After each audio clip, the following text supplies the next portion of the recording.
आज का हमारा टॉपिक है factors affecting blood pressure.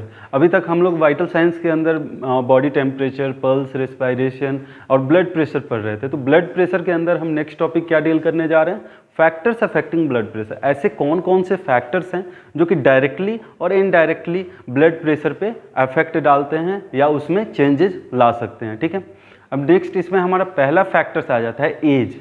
As कैसे हमारे ब्लड प्रेशर पे अफेक्ट डालता है। जैसे जैसे हमारा एज इंक्रीज होता है, एक इंडिविजुअल का एज जैसे जैसे इंक्रीज करता है वैसे वैसे ब्लड प्रेशर में भी चेंजेज आते हैं। वो चाहे मेल के केस में हो या फीमेल के केस में हो, दोनों के केसेस में बहुत सारे ऐसे फैक्टर्स हैं जो कि इम्पैक्ट डालते हैं उनके ब्लड प्रेशर के ऊपर। ठीक है, इसमें एज में कह रहा है blood pressure rises with age. जैसे जैसे हमारा एज इंक्रीज करता है वैसे वैसे ब्लड प्रेशर हमारा इंक्रीज करता है। ठीक है, नेक्स्ट कह रहा है reaching a peak at the onset of puberty, यानी कि जब हम प्यूबर्टी को रीच कर जाता है कोई भी एक चाइल्ड जो है या एक मेल हो गया या वो फीमेल हो गई, जब वो प्यूबर्टी को रीच कर जाता है तो मेल्स के केस में प्यूबर्टी का मतलब क्या है, जब उनके मुस्टैचे आने लगते हैं, बियर्ड, उसको हम क्या बोलते हैं, सेकेंडरी कैरेक्टर बोलते हैं, यानी कि सेकेंडरी रिप्रोडक्टिव कैरेक्टर, जिसमें क्या होता है कि मेल्स के केस में जैसे कि मैंने बताया उनके बियर्ड्स और मुस्टैच आने लगते हैं, फीमेल्स के केस में उनके सेकेंडरी कैरेक्टर शो होने लगते हैं,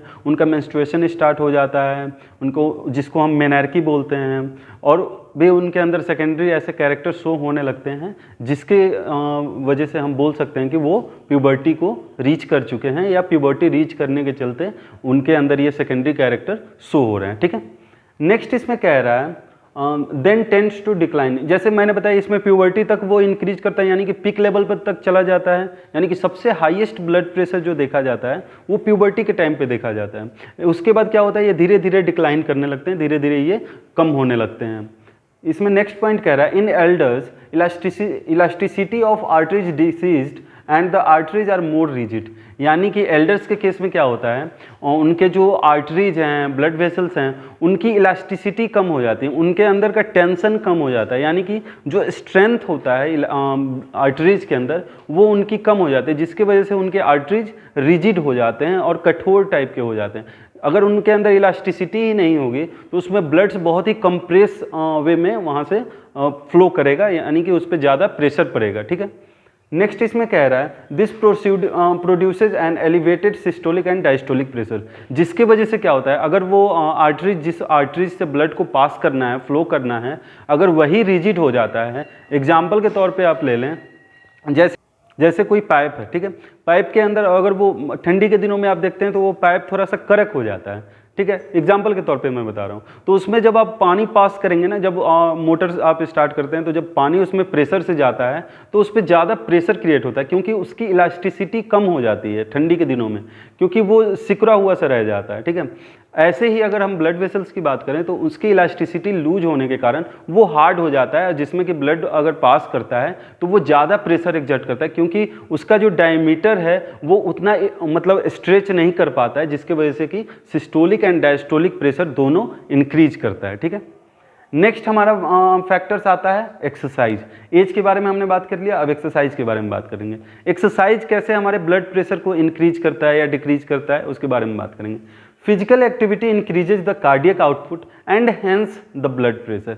जैसे जैसे जितना ज़्यादा हम फिजिकल एक्टिविटीज़ करते हैं, एक्सरसाइज करते हैं, एक्सट्रेनस वर्क करते हैं, तो उस टाइम पे क्या होता है, हमारे जो हार्ट हैं वो ज़्यादा पंप करने लगते हैं, ज़्यादा वर्क करने लगते हैं, जिससे कि हमारा कार्डियक आउटपुट जो होता है वो इंक्रीज हो जाता है। ठीक है, और कार्डियक आउटपुट जैसे इंक्रीज होता है वैसे ही साइमल्टेनियसली क्या होता है, हमारे ब्लड प्रेशर भी इंक्रीज होने लगते हैं। ठीक है, तो एक्सरसाइज ऐसा फैक्टर है जो कि हमारे ब्लड प्रेशर में चेंजेस ला सकता है। ठीक है, नेक्स्ट है स्ट्रेस, यानी कि जब हम स्ट्रेस के कंडीशन में रहते हैं तो स्ट्रेस के कंडीशन में क्या होता है, हमारे जो सिंपैथेटिक नर्वस सिस्टम होते हैं वो स्टिमुलेट हो जाते हैं, या स्ट्रेस का कंडीशन नहीं भी होगा, जिस टाइम पे भी हमारा सिंपैथेटिक नर्वस सिस्टम स्टिमुलेट हो जाएगा उस टाइम पे क्या होगा, वैसोकॉन्स्ट्रिक्शन होगा।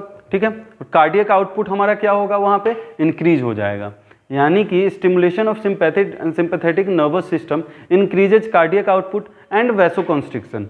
ठीक है, वो कार्डियक आउटपुट को भी इंक्रीज कर देते हैं और वैसो कॉन्स्ट्रिक्ट करने लगते हैं, यानी कि जो आर्टरीज हैं, ब्लड वेसल्स हैं, उनके अंदर कॉन्स्ट्रिक्शन आने लगता है, यानी कि वो सिकुड़ने लगते हैं, जिसकी वजह से क्या होता है कि 10 इंक्रीजिंग द बीपी रीडिंग। जब हम बीपी लेने जाएंगे उस टाइम पे तो हमें बीपी जो मिलेगा, यानी कि जो ब्लड प्रेशर हमें जो मिलेगा वो क्या होगा, इंक्रीज्ड मिलेगा, यानी कि उसमें फ्लक्चुएशंस होंगे। ठीक है, ये कैसे हो रहा है, जब स्ट्रेस के कंडीशन में कोई क्लाइंट रहता है तो उस टाइम पे सिंपैथेटिक नर्वस सिस्टम स्टिमुलेट हो जाते हैं और वो क्या करते हैं, जो आर्ट्रियोल्स हैं, वेन्यूल्स हैं, वेनलेट्स हैं, उन सबको वो कॉन्स्ट्रिक्ट करने लगते हैं, उन सबको वो सिकुड़ाने लगते हैं, यानी कि उनके जो डायमीटर हैं उस ब्लड वेसल्स के अंदर के उसको कम करने लगते हैं। ऐसा कम क्यों करते हैं, ताकि वहाँ पे ब्लड का फ्लो कम हो जाए, और ब्लड का फ्लो कम होता है जिसके वजह से क्या हो सकता है, स्ट्रेसफुल कंडीशन में ऐसा कंडीशन क्रिएट हो सकता है और उस टाइम पे कार्डियक आउटपुट इंक्रीज हो जाता है और जिसकी वजह से हमें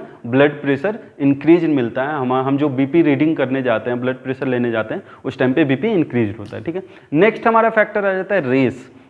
रेस का मतलब क्या है, किसी इंडिविजुअल का ओरिजिन कहाँ से है उसके बेस पे हम बात करते हैं। तो जैसे अफ्रीकन हो गए, अमेरिकन मेल्स हो गए, वो 35 ईयर्स तक के हो गए, उनके अंदर देखा जाता है कि हायर ब्लड प्रेशर होता है किसके तुलना में, जो यूरोपियन अमेरिकन मेल्स होते हैं उनके तुलना में।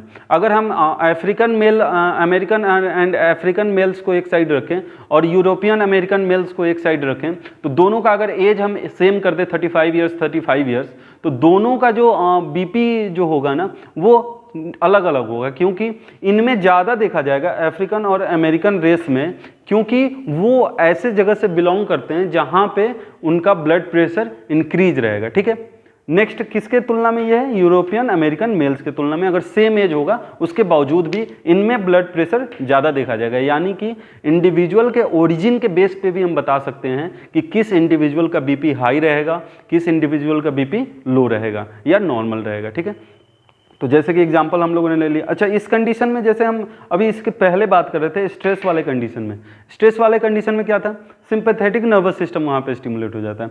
इसमें एक और पॉइंट आता है, जैसे जिस टाइम पे हमें पेन होता है ना, बहुत ज़्यादा पेन होता है, उस टाइम पे हमारे जो ब्रेन के मोटर न्यूरॉन्स होते हैं उनको वो क्या करता है, एक्टिवेट कर देता है, और मोटर न्यूरॉन्स एक्टिवेट होते हैं तो वो क्या करते हैं, वैसोडाइलेशन करते हैं, और जब वेसल्स डायलेट होते हैं तो उस टाइम पे क्या होता है, ब्लड का फ्लो ज़्यादा बढ़ जाता है, तो उससे जो वॉल्स के ऊपर प्रेशर जो एक्सर्ट कर रहे थे ब्लड वो कम कर पाते हैं, जिसके वजह से हमारा ब्लड प्रेशर नॉर्मल या उससे हल्का सा डिक्लाइन हो सकता है। ठीक है, इसमें आप लोग समझ गए। वैसे ही रेस के कंडीशन में हम देखते हैं इनका अफ्रीकन और अमेरिकन मेल्स का ब्लड प्रेशर ज़्यादा होता है और यूरोपियन अमेरिकन मेल्स का उनके तुलना में कम होता है। नेक्स्ट देख लेते हैं जेंडर। जेंडर कैसे हमारे ब्लड प्रेशर पे इम्पैक्ट डालता है। After puberty female usually have lower BP than males of the same age. जो हम आफ्टर मैंने यानी कि जब प्यूबर्टी को वो रीच कर जाते हैं उसके बाद जो फीमेल्स जो होती हैं उनके अंदर बीपी कम देखा जाता है, यानी कि ब्लड प्रेशर कम देखा जाता है मेल्स की तुलना में। ठीक है, ये क्यों होता है, this difference is due to hormonal variation के कारण ऐसा होता है। क्यों होता है, क्योंकि हार्मोन्स में फ्लक्चुएशंस होते हैं, उसके वजह से देखा जाता है कि जब प्यूबर्टी को रीच कर जाते हैं तो फीमेल्स के केस में ब्लड प्रेशर कम देखा जाता है, किसके तुलना में, मेल्स के तुलना में। ठीक है, नेक्स्ट हम इसके बाद बात कर लेते हैं after menopause women generally have higher blood pressure than before. यानी कि जब एक वुमेन मेनोपॉज रीच कर जाती है, जब उनके अंदर तो क्या होता है, जब वो मेनोपॉज को रीच कर जाती है कोई भी वुमेन तो उनके अंदर देखा जाता है कि बीपी इंक्रीज कर जाता है, यानी कि इंक्रीज करने लगता है। यानी कि जब वो 45 या 50 ईयर्स के बाद जब उनके मेनोपॉज हो जाते हैं उस टाइम के बाद बीपी इंक्रीज करने लगता है, किसके तुलना में, जो उनका पहले बीपी था, यानी कि प्यूबर्टी से लेकर के मेनोपॉज के बीच में जो बीपी था उससे ज़्यादा हो जाता है। ठीक है, नेक्स्ट हम बात कर लेते हैं मेडिकेशंस के बारे में। मेडिकेशन कैसे हमारे ब्लड प्रेशर पे इफेक्ट डालते हैं। जैसे बहुत सारे मेडिसिन हैं, जैसे कैफीन हो गए, कैफीन क्या कर सकते हैं, या सेडेटिव्स हो गए, ये सब क्या करते हैं, जैसे कैफीन का यूज करते हैं तो ये हमारे बीपी को इंक्रीज कर सकते हैं और डिक्रीज कर सकते हैं। यानी कि बहुत सारे ऐसे मेडिकेशंस हैं जो कि हमारे ब्लड प्रेशर पे डायरेक्टली इन्फ्लुएंस करते हैं, डायरेक्टली इम्पैक्ट डालते हैं। नेक्स्ट हम बात कर लेते हैं ओबेसिटी के केस में। ओबेसिटी में क्या कहता है, both child and adult obesity predispose to hypertension. वो चाहे एडल्ट के केस में हो वो या चाइल्ड के केस में हो, अगर उनका वो बहुत ज़्यादा ओबेस हैं, मोटे हैं, अपने वेट के अकॉर्डिंग जितना उनका एज होना चाहिए उससे एक्सेस वेट है उनका, तो उस कंडीशन में क्या होगा, वो पहले से ही क्या बोलते हैं हाइपरटेंशन के शिकार होंगे या और भी जो हार्ट रिलेटेड प्रॉब्लम्स होंगी उसके वो शिकार पहले से ही हो सकते हैं, जिसके वजह से उनका क्या होगा, ब्लड प्रेशर में चेंजेज पहले से ही देखा जाएगा। ठीक है, उस एज के दौरान जितना नहीं देखा जाता, मतलब जो नॉर्मल बच्चों में जितना नहीं होगा उससे ज़्यादा उनके अंदर देखा जाएगा चेंजेस। ठीक है, ये क्यों हो रहा है, ओबेसिटी के कारण हो रहा है, क्योंकि वो मोटे हैं तो उनको हार्ट रिलेटेड प्रॉब्लम्स या और भी ऐसे अदर प्रॉब्लम्स ज़्यादा होंगे अदर जो नॉर्मल इंडिविजुअल है, नॉर्मल चाइल्ड हैं उनके तुलना में। ठीक है, नेक्स्ट कह रहा है डायर्नल वेरिएशन। डायर्नल वेरिएशन का क्या मतलब होता है, इसको सर्कैडियन रिदम भी बोलते हैं, यानी कि जो मॉर्निंग से, यानी कि जब हम मॉर्निंग से लेकर के फिर नेक्स्ट मॉर्निंग तक के जो साइकिल होता है, वो पूरा जो डे का, पूरे दिन का जो हमारा साइकिल होता है उसको हम क्या बोलते हैं, डायर्नल वेरिएशन। यानी कि हमारा जैसे मॉर्निंग, अर्ली मॉर्निंग में कैसा रहेगा, मॉर्निंग में कैसा रहेगा, आफ्टरनून में कैसा रहेगा, लेट आफ्टरनून में कैसा रहेगा, इवनिंग में कैसा रहेगा, नाइट में कैसा रहेगा, तो ये सभी जो चेंजेज आते हैं हमारे ब्लड प्रेशर में वो किसकी वजह से आते हैं, डायर्नल वेरिएशन की वजह से आते हैं। इसमें जैसे देख लेते हैं, अर्ली मॉर्निंग में क्या होता है, हमारा मेटाबॉलिक रेट स्लो होता है। ठीक है, क्यों स्लो होता है, क्योंकि उस टाइम पे हम कोई भी चीज़ ईट नहीं कर रहे होते हैं, हम कोई भी चीज़ उस समय पे इंजेस्ट नहीं कर रहे होते हैं, जिसके वजह से क्या होता है, हमारा मेटाबॉलिक रेट स्लो होता है। ठीक है, मेटाबॉलिक रेट स्लो होने के कारण क्या होता है कि हमारे जो then it rises throughout the day and peak in the late afternoon. यानी कि जब मॉर्निंग में मान लिया कि हमारा मेटाबॉलिज्म स्लो है, धीरे धीरे ये क्या करता है, जब लेट आफ्टरनून, लेट इवनिंग होता है उस टाइम तक हमारा मेटाबॉलिज्म जो होता है वो ज़्यादा हो जाता है। ठीक है, तो उस केस में क्या होता है, जैसे जैसे हमारा मेटाबॉलिज्म चेंज करता है वैसे वैसे हमारे ब्लड प्रेशर में भी चेंजेज आते हैं। ठीक है, सुबह में हम देखेंगे तो हमारे ब्लड प्रेशर उतना ज़्यादा हाई नहीं रहेगा, लेकिन जैसे जैसे हम हमारा जैसे डे आगे बढ़ते जाएगा वैसे वैसे हमारे ब्लड प्रेशर इंक्रीज करते जाएंगे। ठीक है, नेक्स्ट हम बात कर लेते हैं डिजीज प्रेशर में, यानी कि डिजीज कंडीशन में क्या होता है। अगर कोई ऐसा हमें डिजीज हो गया है जिसके वजह से डायरेक्टली हमारे ब्लड प्रेशर पे इम्पैक्ट पड़ रहा है, तो उस कंडीशन के बारे में हम इसमें डील करेंगे। जैसे कह रहा है any condition affecting the cardiac output, blood volume, blood viscosity, यानी कि कोई भी ऐसा कंडीशन हो गया, वो ब्लड रिलेटेड प्रॉब्लम्स हो गया या वो हेमरेज हो गया या वो कोई भी ऐसा कंडीशन हो गया जिसके वजह से हमारे ब्लड वॉल्यूम में कमी आ गई या ब्लड वॉल्यूम हमारा इंक्रीज कर गया। ठीक है, या हमारे ब्लड की विस्कोसिटी बढ़ गई या हमारा जो कार्डियक आउटपुट है उसमें कमी आ गई या इंक्रीज हो गया, तो उससे क्या हो सकता है, हमारे डायरेक्टली ब्लड प्रेशर पे इम्पैक्ट डल सकता है, इम्पैक्ट पड़ सकता है, तो उससे डायरेक्टली हमारा जो ब्लड प्रेशर होगा वो चेंज हो सकता है। ठीक है, इसमें कह रहा है एंड और compliance of the arteries has a direct effect on the BP. इन सब के मतलब डायरेक्ट इफेक्ट किस पे पड़ता है, ब्लड प्रेशर के ऊपर पड़ता है। अगर हमारा मतलब कोई भी ऐसा प्रॉब्लम है जिससे कि ब्लड वॉल्यूम, ब्लड विस्कोसिटी, ये सभी चीज़ें चेंज हो रहे हैं तो हमारे ब्लड प्रेशर में भी चेंजेज आएंगे। ठीक है, आज हम लोगों ने क्या बात किया, फैक्टर्स अफेक्टिंग ब्लड प्रेशर के बारे में, जिसमें हम लोग मेनली यहाँ पे 9 फैक्टर्स के बारे में डील किए। 9 फैक्टर्स जिसमें age, exercise, stress, race, gender, medication, obesity and diurnal variation and disease pressure, यानी कि ये सभी कंडीशन है, ये सभी ऐसे फैक्टर्स हैं जो कि हमारे ब्लड प्रेशर को डायरेक्टली या इनडायरेक्टली अफेक्ट करते हैं। ठीक है, आई होप आप लोगों को ये टॉपिक समझ में आया होगा। अगर आपको इससे रिलेटेड कोई भी डाउट है तो आप मुझसे पूछ सकते हैं और डिस्क्रिप्शन बॉक्स में दिए हुए लिंक पर क्लिक करके ऐप को डाउनलोड कर सकते हैं। Thank you.